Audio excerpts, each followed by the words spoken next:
City న్యూస్కు స్వాగతం. క్రీడలు శారీరక దృఢత్వానికి, మానసికోల్లాసానికి ఉపయోగపడతాయని జిల్లా కలెక్టర్ డీకే బాలాజీ అన్నారు. క్రీడలు శారీరక దృఢత్వానికి, మానసిక ఉల్లాసానికి, సామాజిక అనుబంధాలకు ఎంతగానో తోడ్పడతాయని జిల్లా కలెక్టర్ డీకే బాలాజీ పేర్కొన్నారు. పంచాయతీరాజ్ దినోత్సవాన్ని పురస్కరించుకుని జిల్లాలో తొలిసారిగా ఈ నెల 22వ తేదీ నుండి 24వ తేదీ వరకు గుడివాడ ఎన్టీఆర్ స్టేడియంలో పంచాయతీరాజ్ ఉద్యోగుల సంఘం ఆధ్వర్యంలో ఉద్యోగులకు వివిధ క్రీడల్లో పోటీలు జరిగాయి. జిల్లా పరిషత్ కన్వెన్షన్ హాలులో క్రీడలు, సాంస్కృతిక పోటీల్లో విజేతలైన ఉద్యోగులకు బహుమతుల ప్రధానోత్సవం నిర్వహించారు. ఈ సందర్భంగా జిల్లా ఉద్యోగులను ఉద్దేశించి కలెక్టర్ మాట్లాడుతూ, క్రీడలు ఒకవైపు శారీరక దృఢత్వాన్ని పెంపొందిస్తూ మరోవైపు మానసిక ఉల్లాసాన్ని, సామాజిక అనుబంధాలను ఏర్పరుస్తాయన్నారు. క్రీడల్లో గెలుపోవటములు సహజమని, ఓడిపోయినంత మాత్రాన కృంగిపోరాదని, పోరాట పటిమతో మరలా పోటీలో పాల్గొనేందుకు కృషి చేయాలన్నారు. రాబోయే స్పోర్ట్స్ మీట్లో కొంతమందికే కాకుండా ఉద్యోగులందరూ పాల్గొనే విధంగా కార్యక్రమాలను రూపొందించాలన్నారు. క్రికెట్ పోటీలో అన్ని వయసుల వారిని కూడా చేర్చుకొని ఆడాలన్నారు. క్రీడలు నిర్వహించేందుకు పంచాయతీరాజ్ ఉద్యోగుల సంఘం ముందుకు రావడం ఎంతో అభినందనీయమన్నారు. అనంతరం జిల్లా కలెక్టర్ క్రికెట్లో విజేతలకు బహుమతులను అందజేశారు. ఈ కార్యక్రమంలో డిపిఓ అరుణ, క్రీడలు, సాంస్కృతిక విభాగాల చైర్మన్ బొమ్మ శ్రీనివాసరావు, రాంబాబులు, పలువురు పంచాయతీరాజ్ ఉద్యోగులు పాల్గొన్నారు. ఒకవైపు మనకు ఫిజికల్ ఫిట్నెస్ నుంచి ఒకవైపు మనకు ఒక బ్రేక్ ఇస్తే ఇంకొక వైపు నిజంగా మంచి సోషల్ కనెక్షన్స్ దీంట్లో ఏర్పాటై ఉంటుంది. మీరందరూ ఒకే టీము, ఆపోజిట్ టీము ఆ రోజు కలిసి ఉంటారు. ఎప్పుడు అసలు మాట్లాడుకోని వాళ్ళందరూ కూడా మాట్లాడుంటారు. సో దానివల్ల నెక్స్ట్ మీలో ఏమేమి ఫ్రెండ్షిప్స్ వచ్చింది, ఆ ఫ్రెండ్షిప్ ప్రొఫెషనల్ ఎక్సలెన్స్ కూడాను మీ అందరికీ కూడా హెల్ప్ అవ్వాలి. మళ్ళీ నెక్స్ట్ టైం చేసేటప్పుడు మీరు నార్మలీ స్పోర్ట్స్ మీట్ అన్నప్పుడు నార్మలీ 2 రకాలుగా కేటగిరీస్ మైండ్కి వస్తుంది. కొంతమంది చాలా ఉత్సాహంతో ఎప్పుడూ లేని ఆపర్చునిటీ వచ్చింది అని గెంతులేస్తూ పార్టిసిపేట్ చేస్తారు. ఇంకో కేటగిరీ దానికి మాకు సంబంధం లేదు అని ఒక ఈవెంట్లో కూడా పార్టిసిపేట్ చేయకుండా వెనకాల ఉన్నవాళ్ళు కూడా చాలా మంది ఉంటారు. నెక్స్ట్ టైము మీరు ఓన్లీ స్పోర్ట్స్ మీట్ కాకుండా దాంతోపాటు వేరే యాక్టివిటీస్ ప్రతి ఒక్కరూ కూడా పాలు పంచుకునే లాంటి యాక్టివిటీస్ని కూడా ప్లాన్ చేసేదానికి ఒకటి ఆలోచన చేయండి. తర్వాత మీరేమి టీమ్ స్పోర్ట్స్ చేస్తారు. ఇప్పుడు ఫర్ ఎగ్జాంపుల్ ఏంటి, క్రికెట్ ఆడారా?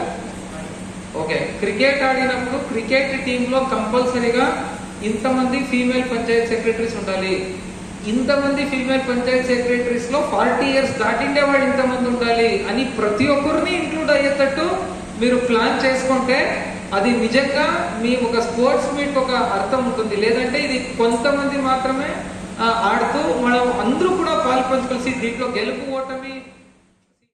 మత్స్యకారుల ఆర్థిక అభివృద్ధికి కూటమి ప్రభుత్వం కట్టుబడి ఉందని అవనిగడ్డ ఎమ్మెల్యే మండలి బుద్ధప్రసాద్ అన్నారు. మత్స్యకారుల ఆర్థిక ప్రగతికి కూటమి ప్రభుత్వం కట్టుబడి ఉందని ఉమ్మడి రాష్ట్ర మాజీ మత్స్యశాఖ మంత్రి అవనిగడ్డ ఎమ్మెల్యే మండలి బుద్ధప్రసాద్ అన్నారు. నాగాయలంకలో రాష్ట్ర ప్రభుత్వం చేపట్టిన మత్స్యకారుల సేవలో పథకం సభ నిర్వహించారు. ఈ సందర్భంగా ఎమ్మెల్యే బుద్ధప్రసాద్ మాట్లాడుతూ, రాష్ట్రంలో ఈ పథకం ద్వారా 1,29,178 మంది లబ్ధిదారుల బ్యాంకు ఖాతాలకు 258.356 కోట్ల జమ చేసినట్లు తెలిపారు. మత్స్యకారులకు కూటమి ప్రభుత్వం జిల్లాలో ఈ పథకం ద్వారా 26,15,40,000 అందిస్తే అవనిగడ్డ నియోజకవర్గంలోనే 6,515 మంది మత్స్యకారులకు 13,03,00,000 ఇచ్చిందన్నారు. ఎన్నికల హామీ ప్రకారం వేట నిషేధ కాలంలో మత్స్యకారులకు భృతిని 10,000 రూపాయల నుంచి 20,000 రూపాయలకు పెంచి ఎన్నికల హామీ నిలబెట్టుకోవడంతో పాటు వేట విరామం అమలులోకి వచ్చిన కొద్ది రోజులకే పథకం లబ్ధిని మత్స్యకారుల బ్యాంకు ఖాతాకు జమ చేసిన ముఖ్యమంత్రి చంద్రబాబుకు ధన్యవాదాలు తెలిపారు. ఉప ముఖ్యమంత్రి పవన్ కళ్యాణ్ ముఖ్యంగా మత్స్యకారులు, గిరిజనుల బ్రతుకులు మార్చేందుకు కృషి చేస్తున్నారని తెలిపారు. ఈ కార్యక్రమంలో నియోజకవర్గ జనసేన నాయకుడు మండలి వెంకట్రాం, టీడీపీ నియోజకవర్గ పరిశీలకులు Kanaparthi Srinivasa Rao, project committee chairman Devanaboina Venkateswara Rao, మత్స్యశాఖ జాయింట్ డైరెక్టర్ ఏ నాగరాజు తదితరులు పాల్గొన్నారు. ఎవరిని తప్పట్టే పరిస్థితి, తప్పట్టే ఎదురు దాడి చేసే పరిస్థితి ఏర్పడుతున్న స్థితి మనం చూస్తున్నాం. ఈ రోజు కూడా ఒక పక్కన ముఖ్యమంత్రి గారు ఒక రకంగా ఆదేశాలు ఇస్తాడు, ఇక్కడ జరిగే ఒక రకంగా ఉంటాయి. ఇవాళ ఏం చెప్పాడు, రేషన్ బియ్యంగా నమ్ముకుంటే వాళ్ళ మీద రౌడీ షీటర్లు పెట్టమన్నాడు ఆయన ముఖ్యమంత్రి గారు. ఇక్కడికి పెడితే నా పని అయిపోతుంది, మా మీద కక్షతో పెట్టించాడు బుద్ధప్రసాద్ గారు అంట.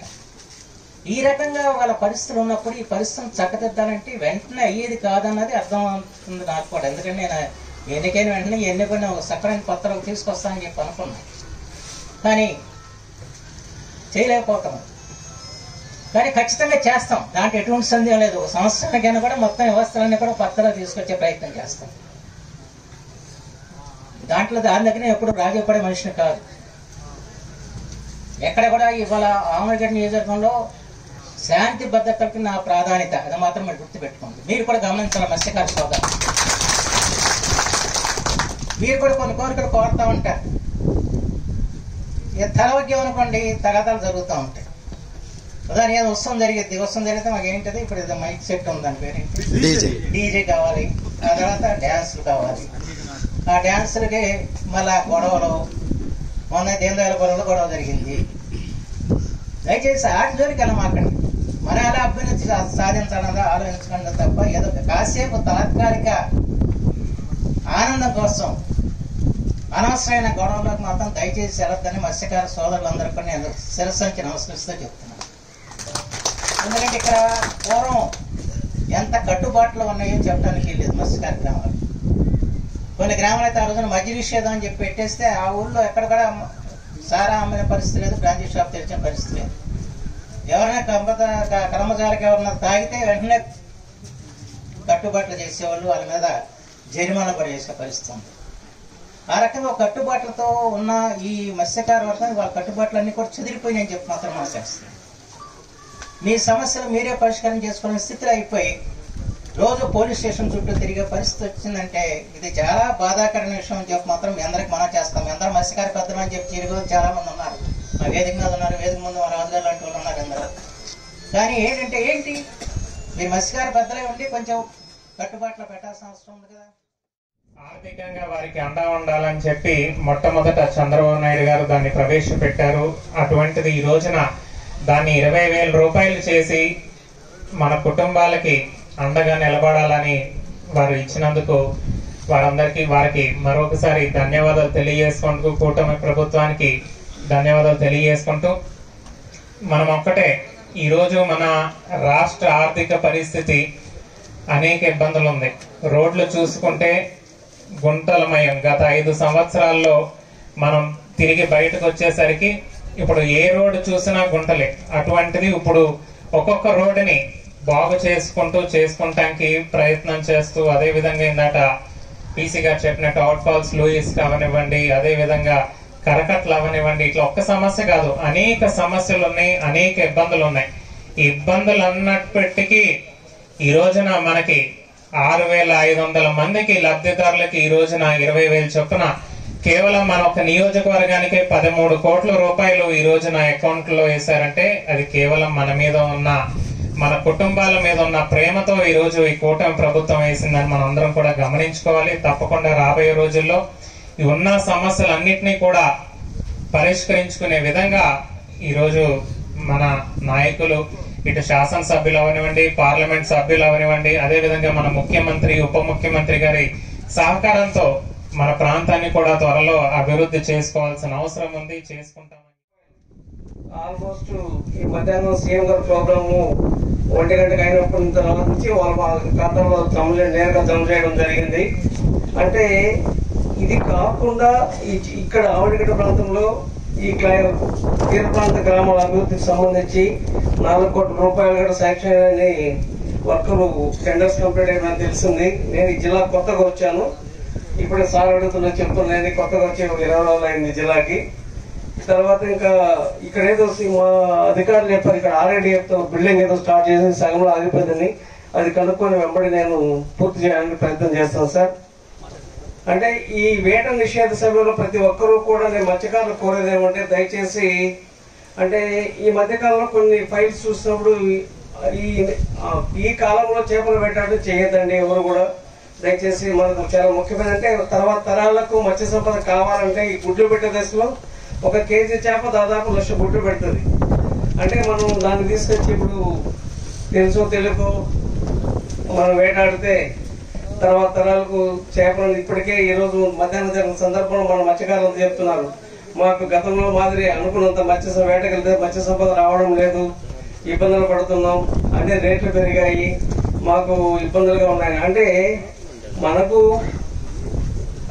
సంపద కావాలంటే ఆ గుడ్లు పెట్టే కాలంలో మన దగ్గర కొన్ని ఖచ్చితంగా ప్రభుత్వం చేసే కట్టుబాట్లను గౌరవించాలి. అప్పుడే మనకు తర్వాత మనం వెళితే వేటకు అంటే మన ఈ ప్రాంతంలో రకరకాల కారణాలతో కొంతమంది తెలుసో తెలియక చేయవచ్చు.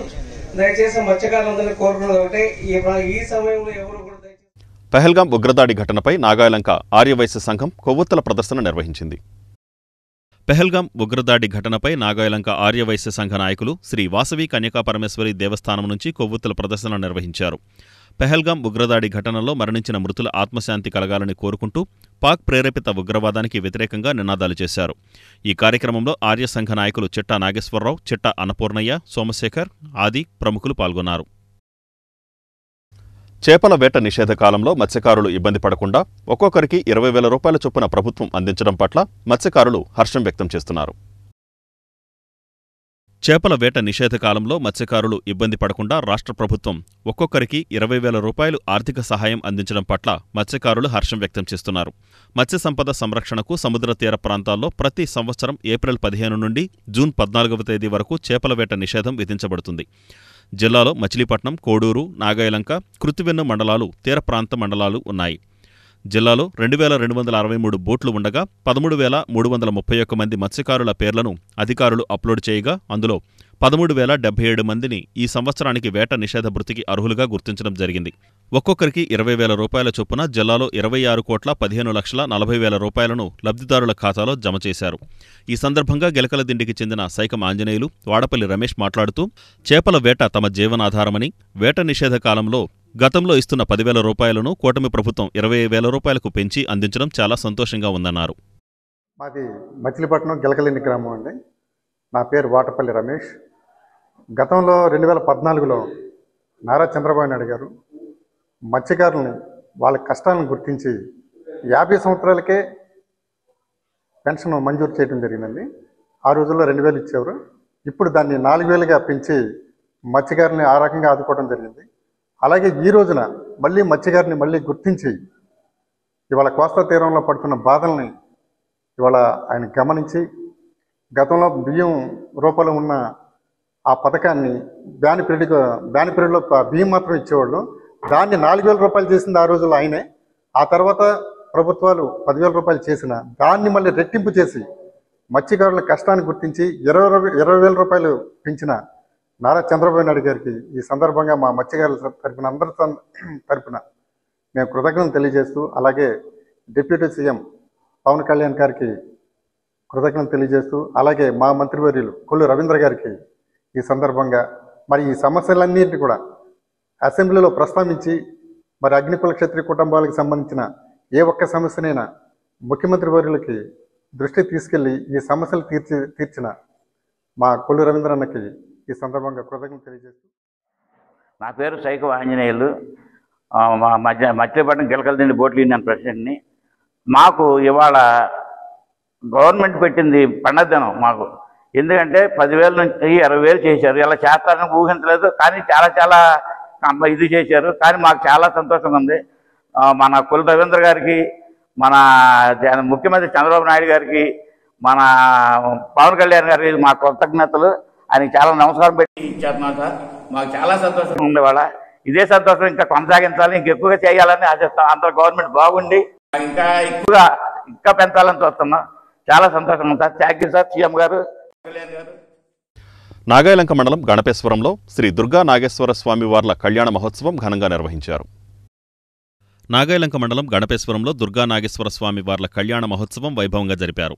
నాగాయలంక మండలం గణపేశ్వరంలో దుర్గా నాగేశ్వర స్వామి ఆలయ వార్షిక మహోత్సవంలో భాగంగా ఆలయ కమిటీ చైర్మన్ మండలి రాంబాబు దంపతులచే స్వామివారికి పట్టు వస్త్రాలు సమర్పించి కళ్యాణ మహోత్సవాన్ని భక్తుల నడుమ అంగరంగ వైభవంగా నిర్వహించగా వేలాదిగా తరలివచ్చిన భక్తులు స్వామివారి సేవలో తరించి పునీతులయ్యారు.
ఈ వార్తలు ఇంతటితో సమాప్తం. నమస్కారం.